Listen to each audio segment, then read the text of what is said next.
Welcome to top news. ఎల్లుండి ఎన్నికల schedule విడుదల కానుందని వార్తలు వస్తున్న నేపథ్యంలో ఏపీ ప్రధాన ఎన్నికల కార్యదర్శి ముఖేష్ కుమార్ మీనా జిల్లా కలెక్టర్లు, ఎస్పీలు, పోలీస్ కమిషనర్లతో వీడియో కాన్ఫరెన్స్ నిర్వహించారు. రాష్ట్ర వ్యాప్తంగా జిల్లా ఎన్నికల అధికారులు చేపడుతున్న ముందస్తు ఏర్పాట్లపై సమీక్షించారు. ఎన్నికల దృష్ట్యా పెండింగ్ దరఖాస్తులను సత్వరమే పరిష్కరించాలని ఆదేశించారు. ఓటర్ కార్డుల పంపిణీ వేగవంతం చేయాలని అధికారులకు స్పష్టం చేశారు. షెడ్యూల్ తర్వాత ఎన్నికల నియమావళి పటిష్టంగా అమలు చేయాలని పేర్కొన్నారు.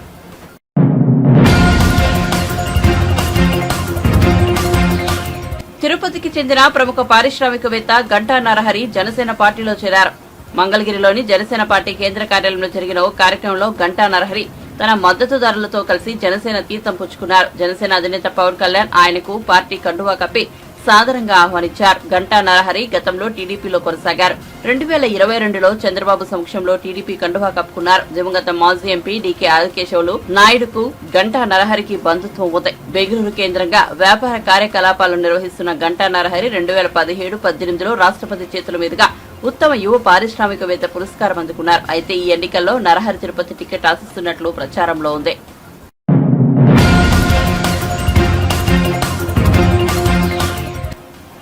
ఇటీవలే వైసీపీకి రాజీనామా చేసిన నరసాపురం ఎంపీ రఘురామకృష్ణంరాజు ఈసారి లోక్సభ ఎన్నికల్లో 3 పార్టీల కూటమి మద్దతుతో బీజేపీ టికెట్ పై పోటీ చేయాలని భావిస్తున్నారు. అయితే తనకు టికెట్ ఇవ్వొద్దని బీజేపీ నేత విష్ణువర్ధన్ రెడ్డి అధిష్టానానికి చెబుతున్నారన్న సమాచారం తన వద్ద ఉందని రఘురామ వెల్లడించారు.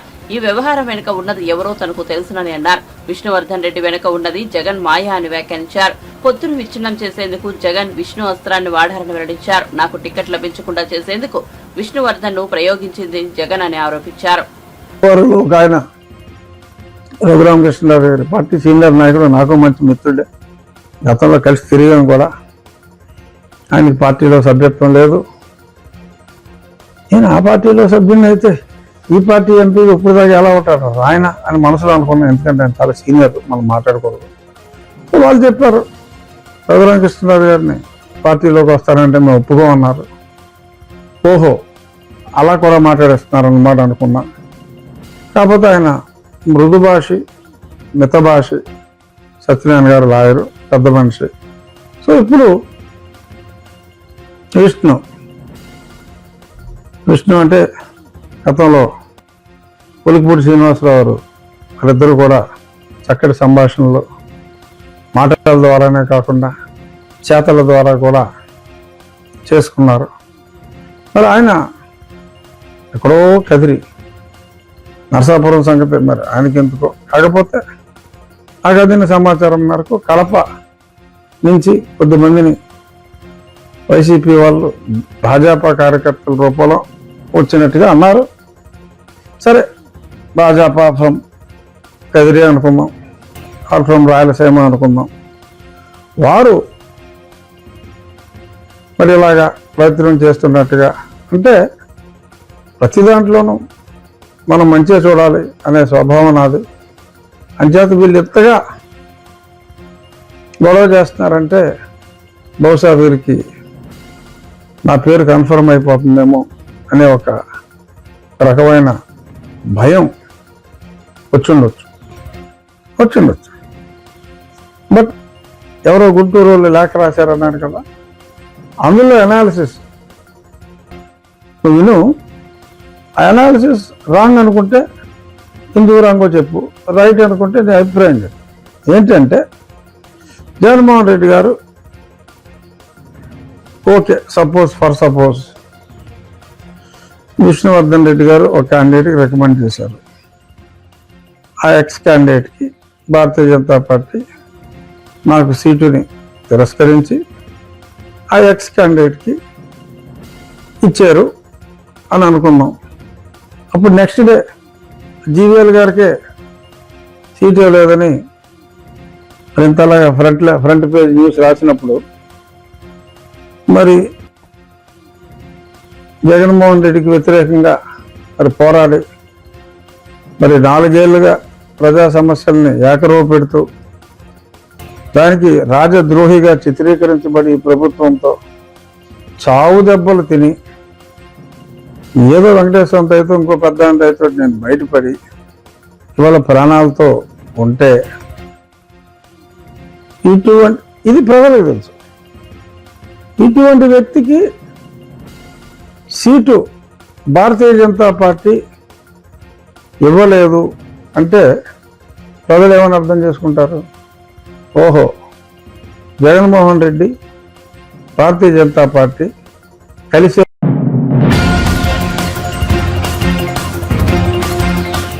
జనసేన పార్టీ అధ్యక్షుడు పవన్ కళ్యాణ్ ఆలోచన విధానం సరిగా లేదని వైసీపీ ఎమ్మెల్యే జక్కంపూడి రాజా విమర్శించారు.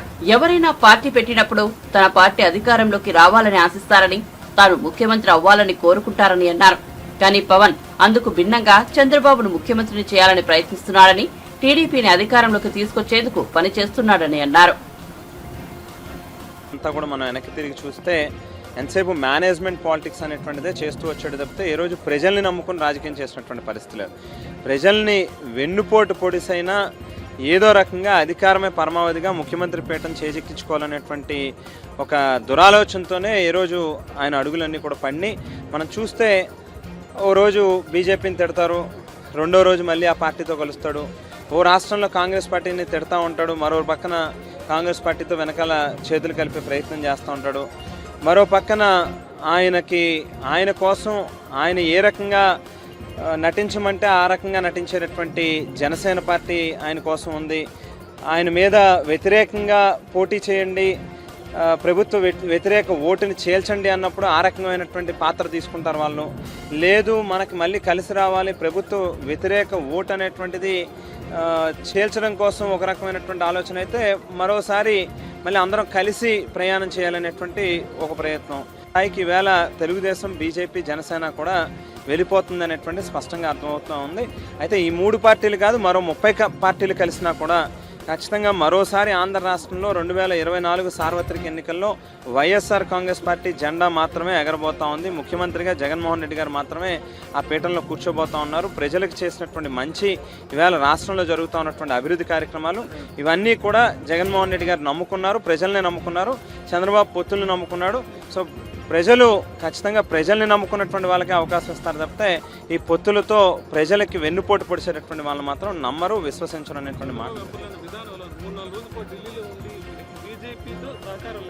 మనం చూస్తే చంద్రబాబు నాయుడు గారి యొక్క పొలిటికల్ యాక్టివిటీ కానీ, ఆయన తాలూకా స్టైల్ ఆఫ్ అప్రోచ్ కానీ ఎప్పుడూ కూడా మనం ఈవేళ కొత్తగా చూస్తున్నటువంటిది కాదు. ఏ రోజైనా కూడా ఆయనకు అవసరమైనప్పుడు కాలు పట్టుకుంటాడు, అవసరం తీరిపోయాక జుట్టు పట్టుకుంటాడు. ఆయన వెనతో పెట్టినటువంటి విద్య సొంత మామని.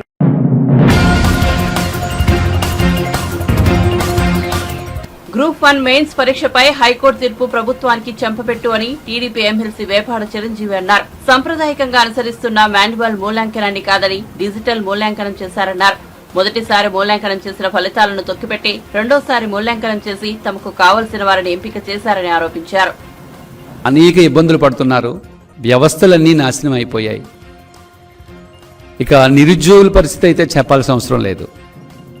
ఈ 5 సంవత్సరాల కాలంలో ఎవరి బ్రతుకులు పూర్తిగా విచ్ఛిన్నమైపోయాయి అంటే నిరుద్యోగుల బ్రతుకులని చెప్పాలి.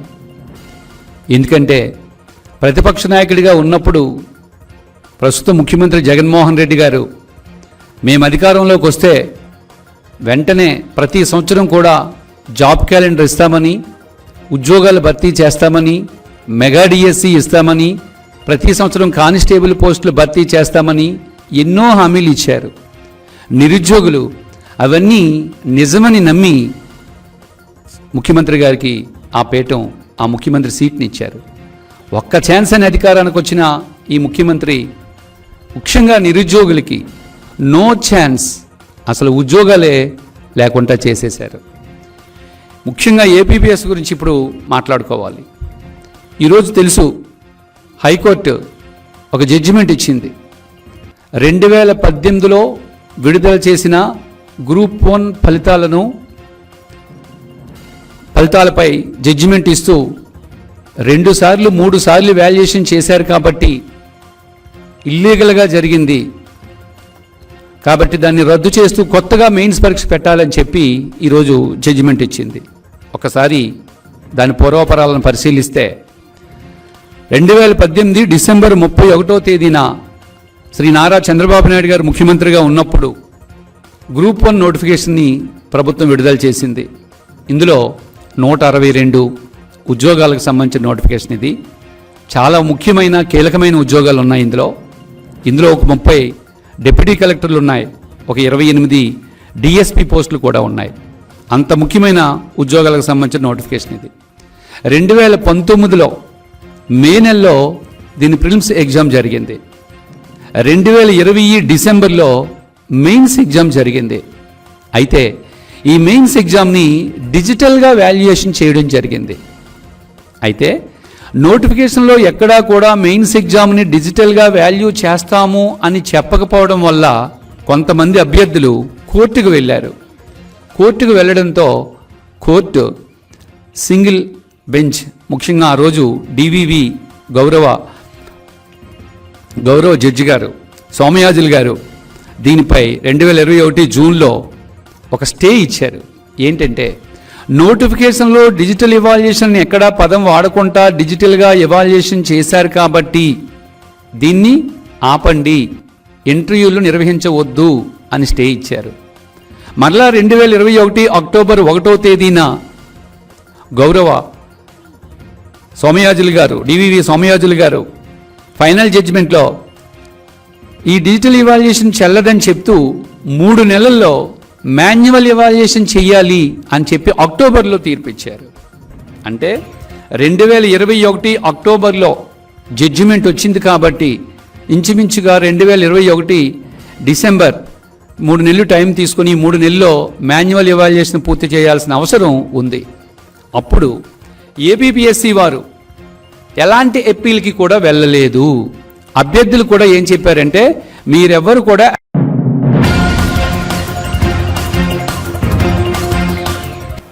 జగన్ పాలనలో ఇసుక లభ్యం కావడమే గగనమైందని, బ్లాక్ మార్కెట్లో బంగారం కంటే ఎక్కువ ధరకు అమ్ముడుపోతోందని టీడీపీ ఎమ్మెల్యే నిమ్మల రామానాయుడు వినూత్న రీతిలో నిరసన తెలిపారు. పాలకొల్లు పట్టణంలో నడి రోడ్డుపై తోపుడు బండిపై ఇసుక ప్యాకెట్లు పెట్టుకుని విక్రయించారు. బండిను తోసుకుంటూ ఇకపై మనకు బంగారంలా ఇలా ప్యాకెట్లలోనే ఇసుక లభ్యమవుతుందని అన్నారు. అంతేకాదు ఓ మహిళ వచ్చి ఈ బంగారు గాజులు తీసుకుని ఇసుక ఇవ్వండి సార్ అని రామానాయుడిని కోరగా ఆయన ఆ గాజులను తూకం వేసి సరిపడినంత ఇసుక ఇచ్చారు. ర్యాంపుల్లో ఇసుక ఫుల్ నిర్మాణాలకు నిండా నోట్లు ఇచ్చినా తట్ట ఇసుక కొనలేమంటూ ఈ సందర్భంగా ఆయన తోపుడు బండిపై పలు స్లోగన్లను కూడా ప్రదర్శించారు.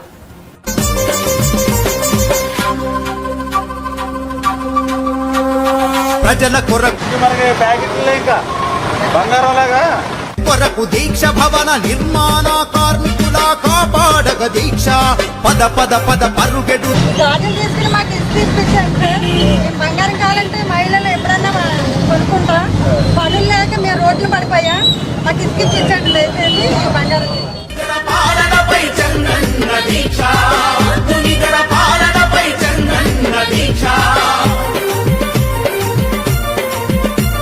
ఇంటికెళ్ళి డబ్బులు తెచ్చిందిగా తీసుకెళ్ళిపోతుందేమండి, డబ్బులు తీసుకురన్నా కొంచెం తీసుకోండి. అంటే ఈవేళ బంగారమైనా దొరుకుతుంది కానీ ఇసుక దొరకట్లేదు అనేటువంటి మెసేజ్ ని ప్రభుత్వానికి తెలియజెప్పాలనే ఉద్దేశంతో ఈవేళ బస్తాల్లో ప్యాకెట్లలో తోపుడు బండి మీద సింగిల్ గా ఈ రోజు ఈ ప్రభుత్వానికి మరి తెలియజేస్తూ ఉన్నాం. ప్రభుత్వం స్పందించి ఈ యొక్క భవన కార్మికులకు వినియోగదారులకి ఇసుక అందించే ఏర్పాటు చేయాలని చెప్పి మీ ద్వారా ప్రభుత్వాన్ని కోరుతుంది.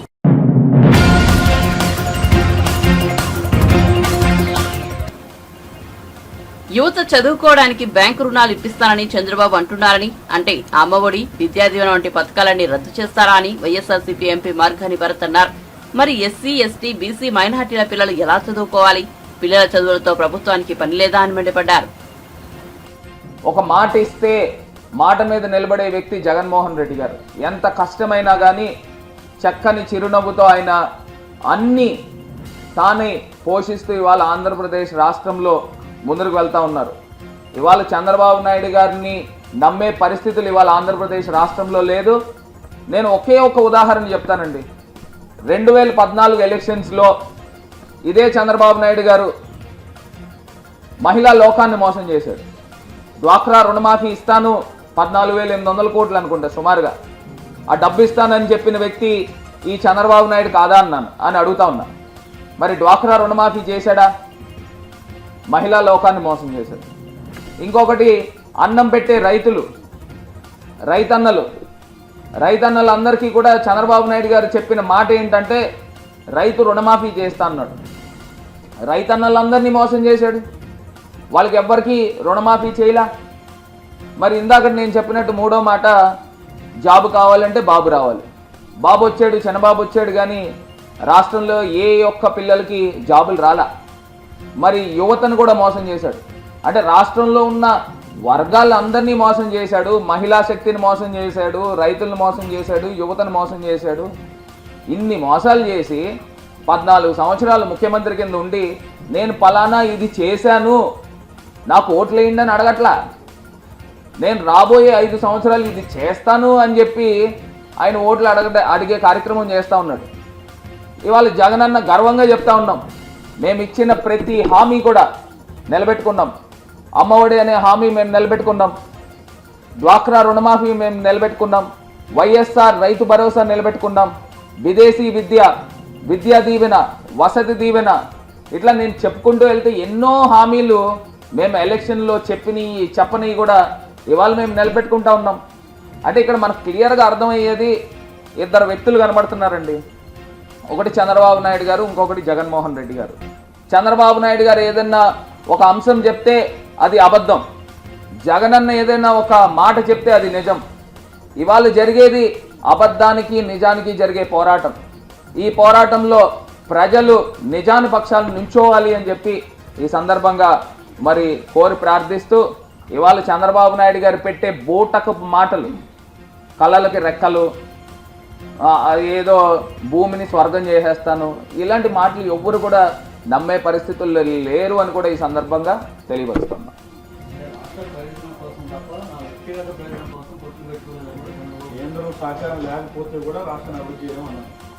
నేను ఇవాళ ఒకటే అంశం చెప్తున్నానండి. ఇప్పుడు తమిళనాడు స్టేట్ ఉంది, ఏంటండి కేంద్రం సహకారం ఉందా?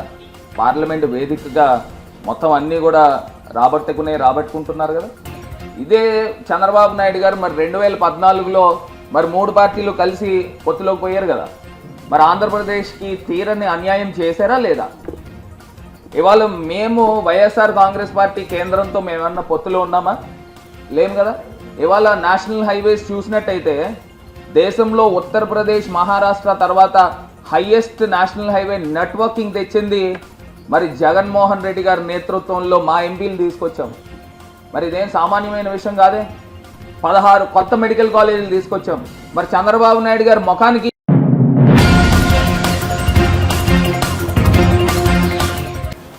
రానున్న లోక్సభ ఎన్నికల్లో పోటీ చేసే 72 మంది అభ్యర్థులతో కూడిన రెండో జాబితాను బీజేపీ బుధవారం విడుదల చేసింది. ఇందులో తెలంగాణ నుంచి 6 పేర్లు ఉన్నాయి. మెదక్ నుంచి రఘునందన్ రావు, మహబూబ్ నగర్ నుంచి డీకే అరుణ, మహబూబాబాద్ నుంచి సీతారాం నాయక్, నల్గొండ నుంచి సైదిరెడ్డి, పెద్దపల్లి నుంచి గోమాస శ్రీనివాస్, ఆదిలాబాద్ నుంచి నగేష్ పేర్లను ప్రకటించింది. మొదటి జాబితాలో 9 లోక్సభ స్థానాల్లో అభ్యర్థులను ప్రకటించింది.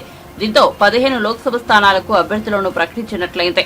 దీంతో తెలంగాణలోని 17 లోక్సభ స్థానాలకు గాను మరో 2 చోట్ల మాత్రమే ప్రకటించాల్సి ఉంది. ఖమ్మం, వరంగల్ లోక్సభ స్థానాలకు ప్రకటించాల్సి ఉంది.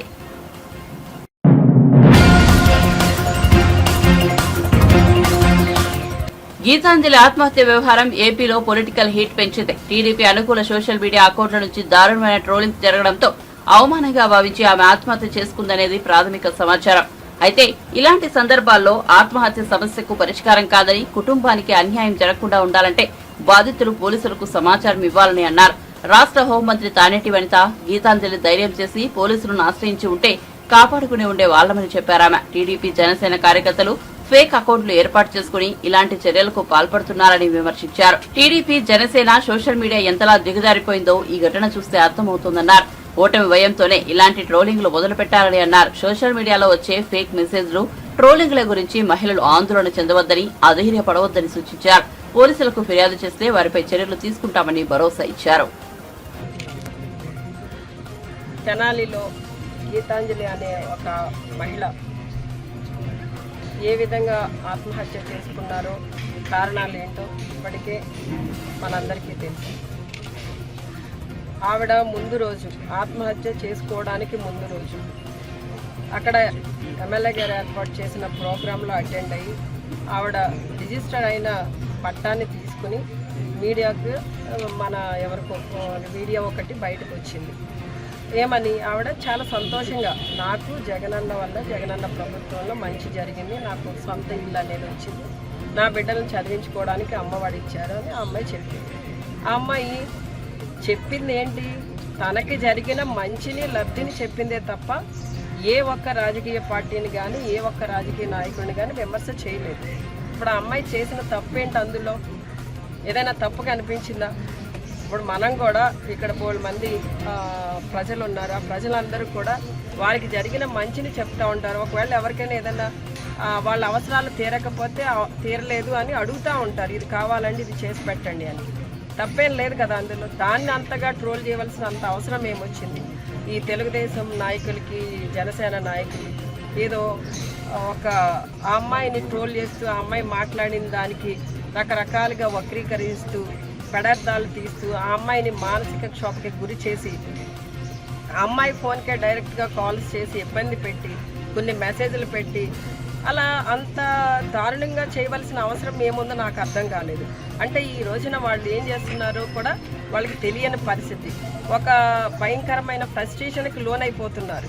అంటే రేపు రాబోయే ఎన్నికల్లో ఎక్కడ వాళ్ళు పరాజయం పాలవుతారనే భయంతో వాళ్ళు ఈ రోజున ఆఖరికి సామాన్య మహిళని కూడా వదిలిపెట్టకుండా ఈ రోజున ఆ అమ్మాయి మీద ఈ విధంగా దాడి చేయడం, ఆ అమ్మాయిని మానసికంగా ఇబ్బంది పెట్టడం అనేది చాలా దారుణాతి దారుణం. ఈ రోజున నిజంగా మరి ఆ కుటుంబాన్ని చూసినప్పుడు చిన్నపిల్లలు 2 ఆడపిల్లలు, నిజంగా ఆ పిల్లలిద్దరిని చూసినప్పుడు చాలా బాధ అనిపించింది.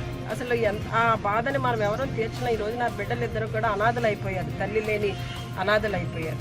అలాంటి పరిస్థితి ఎందుకు రావాలి? ఈ రోజున మన అమ్మాయి ఏమన్నా రాజకీయంగా ఏమన్నా మాట్లాడిందా? అప్పటికీ కూడా వీళ్ళంతా ఈ సోషల్ మీడియాలో పెయిడ్ ఆర్టిస్టులు పెట్టుకుని వాళ్ళు మా మహిళా మంత్రులు అంటున్నారు, మహిళా ఎమ్మెల్యేలు అంటున్నారు, మమ్మల్ని అందరినీ అంటున్నారు. మేమేదో పాలిటిక్స్లో ఉన్నాం కాబట్టి ఏదో మాట్లాడుతున్నారు లేని, అవసరమైతే మాట్లాడుతున్నాం, ఖండిస్తున్నాం, లేకపోతే మా పని మేము చేసుకోవడంలోనే ఉన్నాం. కానీ పాపం ఆ అమ్మాయి బాగా సెన్సిటివ్గా ఉంది, పాపం తట్టుకోలేకపోయింది. కనీసం ఆ అమ్మాయి ఏమాత్రం కొంచెం ఆలోచన చేసి పోలీస్ స్టేషన్లో కంప్లైంట్ ఇచ్చినా లేదా దిశ యాప్ ద్వారా ఒక కంప్లైంట్ చేసిన పోలీసులకి ఆ అమ్మాయిని కాపాడుకునేవాళ్ళం, లేకపోతే ఈ రోజున ఆ కుటుంబం ఇలా అనాథ అయ్యేది కాదు. నిజంగా ఆ కుటుంబం గురించి ఆలోచన చేసినప్పుడు చాలా బాధ అనిపిస్తుంది. ఈ రాష్ట్రంలో ఉన్న మహిళలందరికీ కూడా నేను చెప్పేది ఒకటే, ఈ సోషల్ మీడియా ద్వారా కొంతమంది ఫేక్ అకౌంట్స్ పెట్టుకుని, అంటే ఆ ధైర్యం కూడా లేదు వాళ్ళకి, నేను ధైర్యంగా కామెంట్ చేస్తున్నాను, ధైర్యంగా నేను ఈ కామెంట్ పెడుతున్నానని చెప్పే ధైర్యం కూడా వాళ్ళకి లేక ఫేక్ అకౌంట్స్ పెట్టుకుని, ముఖ్యంగా టీడీపీ వాళ్ళు జనసేన వాళ్ళు చేసే పిచ్చి పనులన్నీ కూడా ఇవి. వాళ్ళంతా కూడా ఒక రాక్షసత్వాన్ని క్రూరత్వాన్ని వాళ్ళు ప్రదర్శిస్తున్నారు.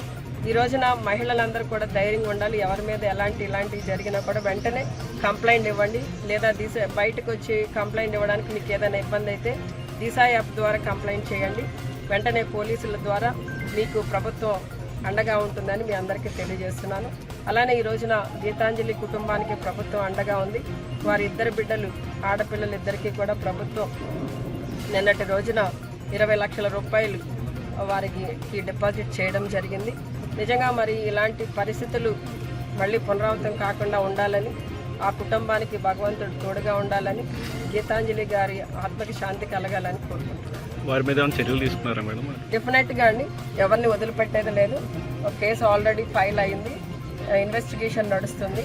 ఎలాంటి వారైనా ఎంతటి వారైనా కూడా విడిచిపెట్టేది లేదండి, కఠిన చర్యలు ఉంటాయి.